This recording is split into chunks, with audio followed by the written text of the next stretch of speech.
Shalom HCC Families, sesaat lagi Anda akan menyaksikan atau mendengarkan Saat Teduh edisi hari ini. Mari persiapkan hati dan pikiran saudara untuk bersungguh-sungguh mengambil waktu, berdoa, dan menyembah Tuhan bersama-sama. Kami berdoa lewat Saat Teduh ini, saudara dikuatkan dan saudara diubahkan lewat firman Tuhan yang luar biasa. Mari siapkan hati saudara dan selamat menyaksikan. Yesus, terima kasih Tuhan. Engkau sungguh baik Tuhan dalam kehidupan kami. Engkaulah kekuatan kami Tuhan. Kami bersuka cita karena Engkau. Apapun yang terjadi dalam kehidupan kami Tuhan, kami mau sungguh untuk bersuka cita Tuhan. Terima kasih Bapa.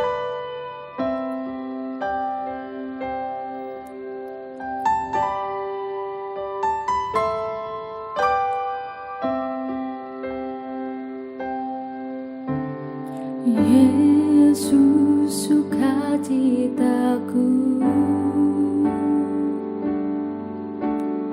Yesus, kekuatanku, penolong dalam kesesakan. Kau sangat terbukti.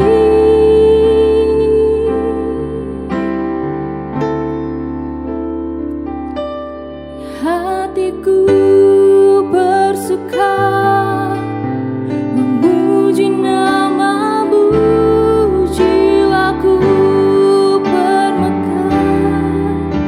Ku angkat tanganku, apapun yang terjadi dalam keadaanku. Sukacitaku hanya di dalam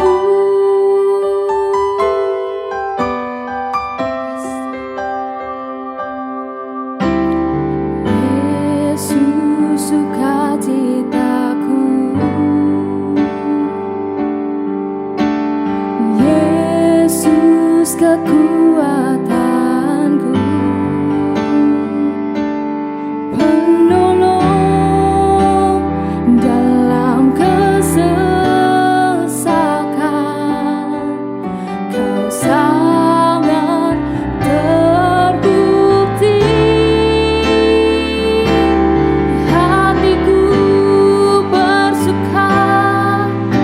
Memuji nama-Mu, jiwaku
Shalom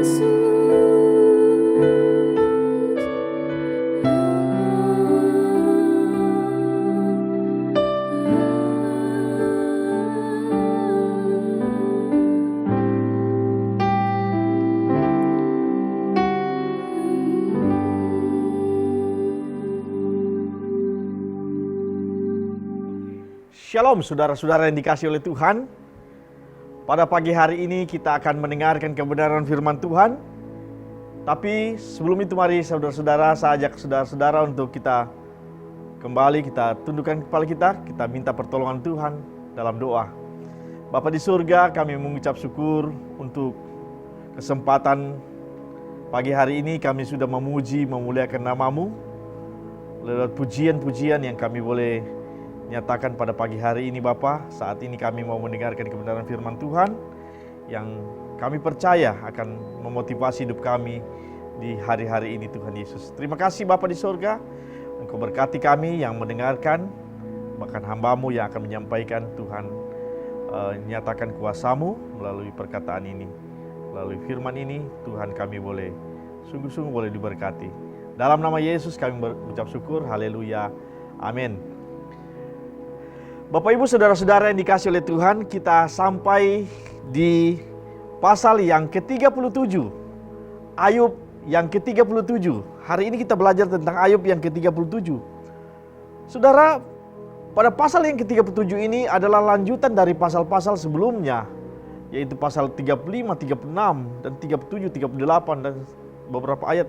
Yang kesempatan ini adalah kesempatan dari saudara-saudara Ayub, dari sahabat-sahabat Ayub, yang kesempatan ini dilakukan oleh Elihu.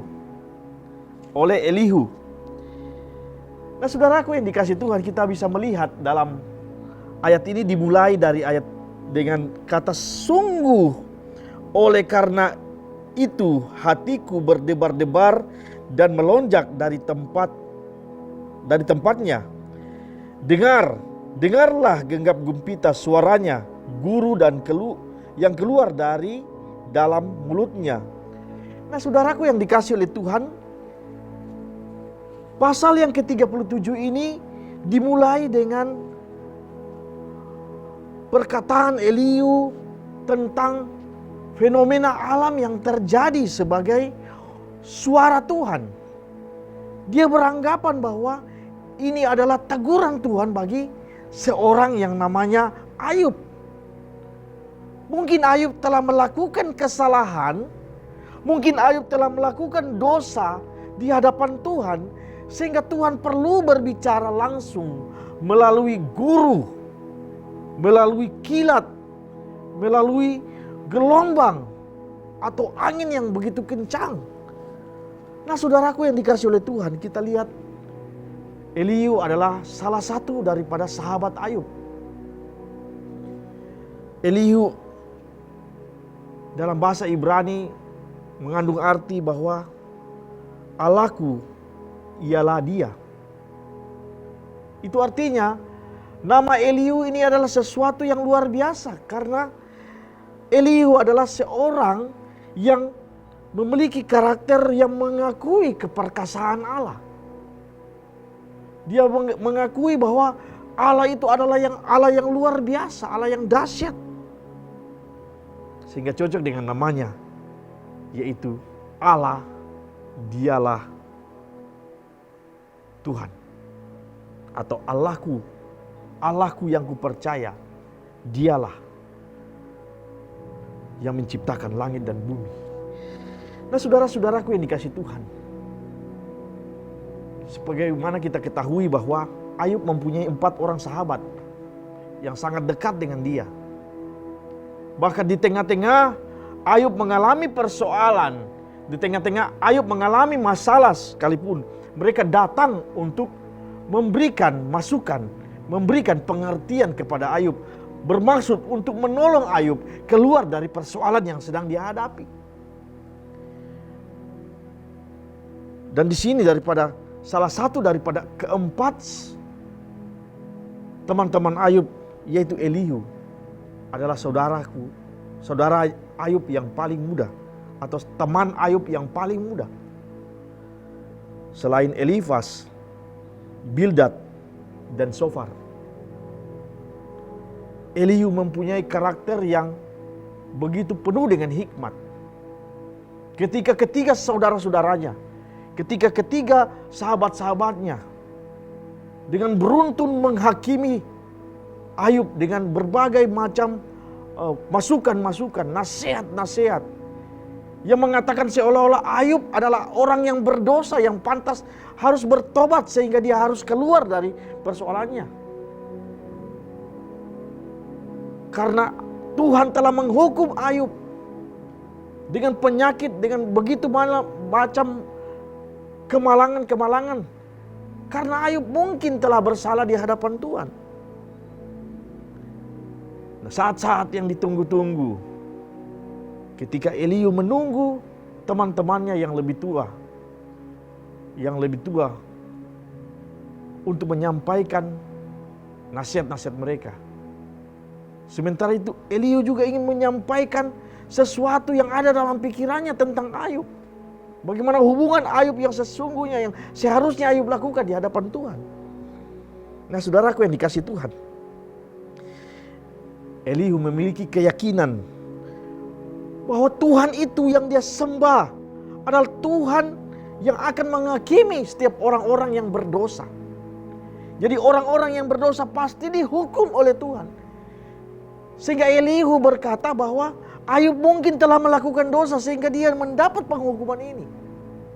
Dan Elihu punya pandangan bahwa ketika orang itu bertobat, ketika orang itu mengakui kesalahannya, ketika orang itu mengakui kesalahannya, kembali kepada Tuhan, maka Tuhan akan menjadi Allah yang mengampuni.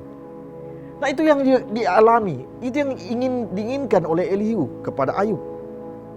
Dia ingin sahabatnya Ayub berbalik kepada Tuhan sehingga Tuhan membebaskan dia, Tuhan memulihkan keadaan daripada Ayub. Nah, saudaraku yang dikasih Tuhan, dalam pembacaan kita dalam pasal yang ke-37, dalam pasal ini Elihu menjelaskan lebih dalam mengenai fenomena-fenomena alam yang sedang terjadi, seolah-olah Tuhan sedang berbicara dengan keras kepada Ayub bahwa Ayub sedang melakukan sebuah kesalahan yang besar sehingga Ayub harus kembali kepada Tuhan. Elihu beranggapan bahwa fenomena alam yang terjadi pada waktu itu, ada guntur, ada angin besar. Nah, saudaraku yang dikasih Tuhan, dia beranggapan bahwa itu adalah cara Tuhan menyampaikan amarahnya kepada seseorang.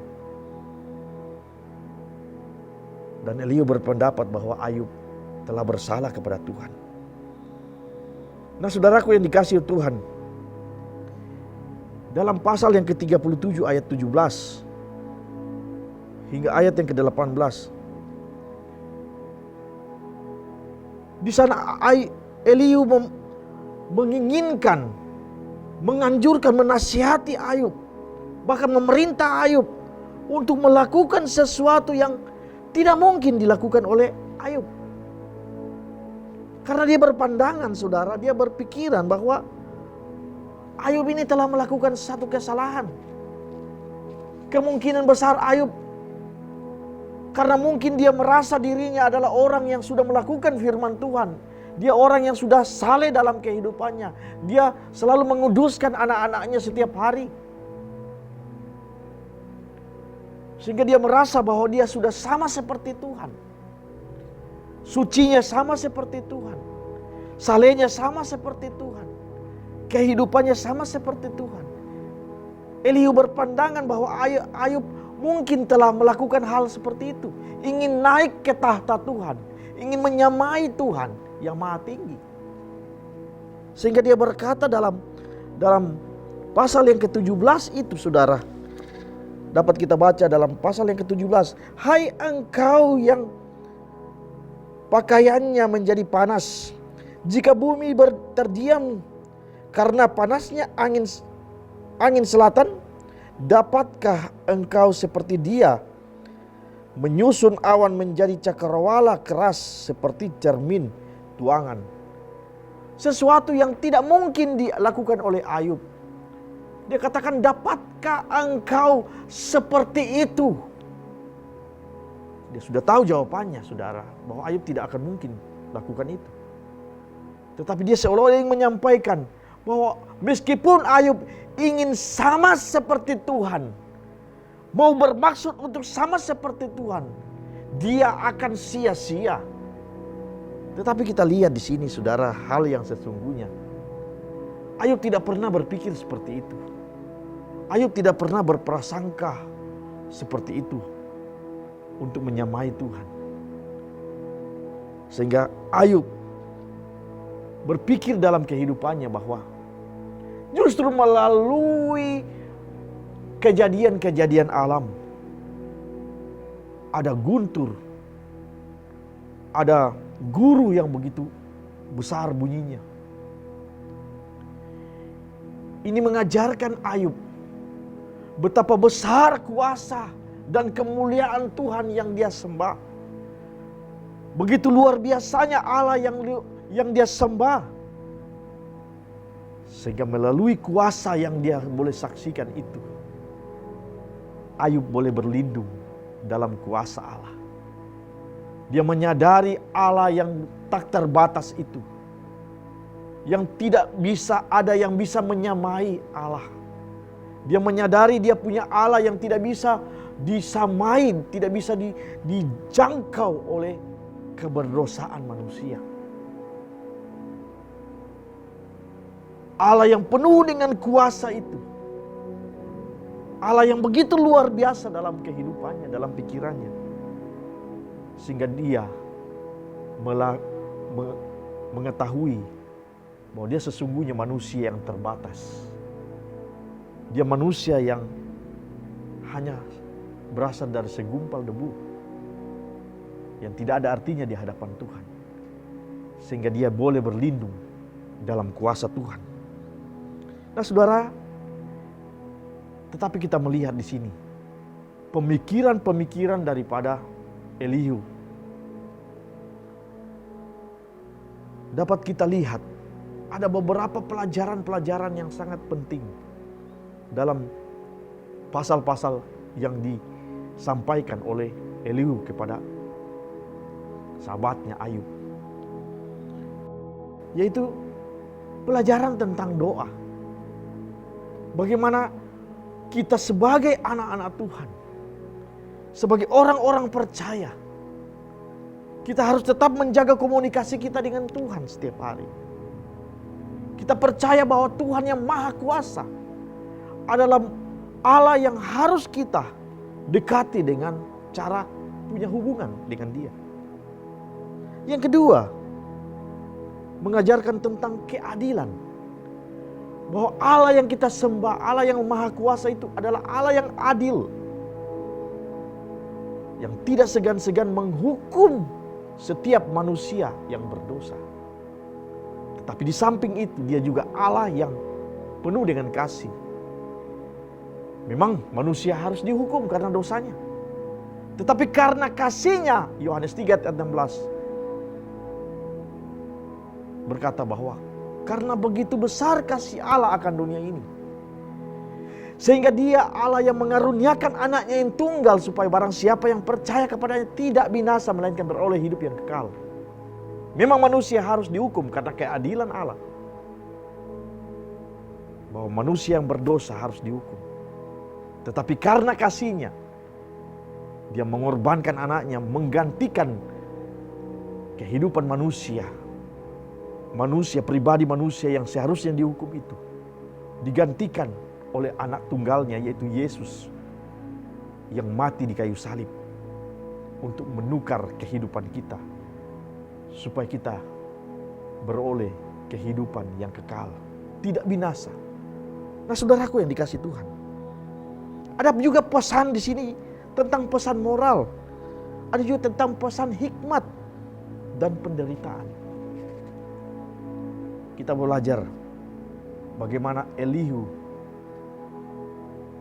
adalah manusia yang terbatas, yang tidak mampu berpikiran seperti Tuhan. Karena Elihu tidak tahu apa yang sebenarnya terjadi dalam kehidupan Ayub. Ayub mengalami penderitaan bukan karena Tuhan sedang menghukum Ayub. Ayub mengalami masalah dalam kehidupannya bukan berarti bahwa Tuhan sedang benci atau sedang meninggalkan pribadi Ayub. Tetapi justru dalam setiap masalah kita boleh diajar tentang kehidupan Ayub. Bahwa Tuhan selalu ada dalam keadaan apapun kehidupan kita.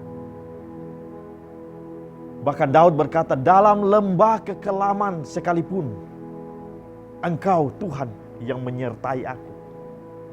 Bahkan di dalam situasi apapun kehidupan kita, baik ketika kita mengalami masa-masa sulit seperti ini, baik kita mengalami masa-masa sukar, bahkan ketika kita tidak menemukan satu jalan keluar dari persoalan yang kita hadapi, Tuhan ada di tempat itu. Oleh dan sebab itu saudara, melalui pelajaran penting ini saudara, dalam Ayub yang ke-37 mengajarkan kita bagaimana kita tetap percaya kepada Tuhan, bagaimana kita tetap berharap kepada Tuhan, bagaimana kita tetap meletakkan kehidupan kita sepenuhnya kepada Tuhan. Meskipun ada persoalan, meskipun ada masalah yang sedang kita hadapi hari ini, Tuhan tidak pernah meninggalkan kita. Ayo tetap percaya, ayo tetap berharap kepada Tuhan. Karena Dia Allah yang mengasihi kita, yang mencintai kita. Dalam keadaan apapun hidup kita, kita harus tetap percaya. Tuhan Yesus memberkati. Kita tundukkan kepala, kita berdoa. Kami mengucap syukur untuk pagi hari ini Tuhan Yesus. Kami belajar kebenaran yang luar biasa dari kehidupan Ayub. Meskipun dalam keadaan dia mengalami penderitaan, mengalami masa-masa sulit dalam hidupnya, Ayub tetap menjadi pribadi yang tetap percaya kepada Tuhan. Ayub tetap menjadi pribadi yang selalu pegang dan selalu melakukan perintah Tuhan. Tetap berharap, tetap percaya kepada Tuhan. Terima kasih Tuhan Yesus. Engkau berkati setiap kami Tuhan yang hari-hari ini mungkin mengalami masa-masa sulit dalam hidup kami. Mungkin mengalami pencobaan dalam hidup kami. Tapi biarlah kami boleh tetap percaya bahwa Tuhan Allah, Tuhan setia bagi hidup kami, yang tetap ada bersama-sama dengan kami, yang akan menolong kami, memberkati kami. Kau berkati kami sepanjang hari ini Tuhan Yesus. Kami percaya, kami hidup bersama Tuhan. Kami melakukan segala sesuatu boleh berjalan dengan baik, dengan perintah Tuhan yang kami boleh lakukan dalam kehidupan kami. Kami boleh mengalami masa-masa yang baik. Kami boleh dipelihara oleh Tuhan. Di dalam nama Tuhan Yesus, kami mengucap syukur atas firman-Mu. Haleluya. Amin. Selamat pagi. Terima kasih Anda telah menyaksikan Worship from Home edisi Saat Teduh. Kami berdoa saudara diberkati dan dikuatkan lewat edisi Saat Teduh kali ini. Sampai berjumpa di konten online Worship from Home berikutnya. Tuhan Yesus memberkati.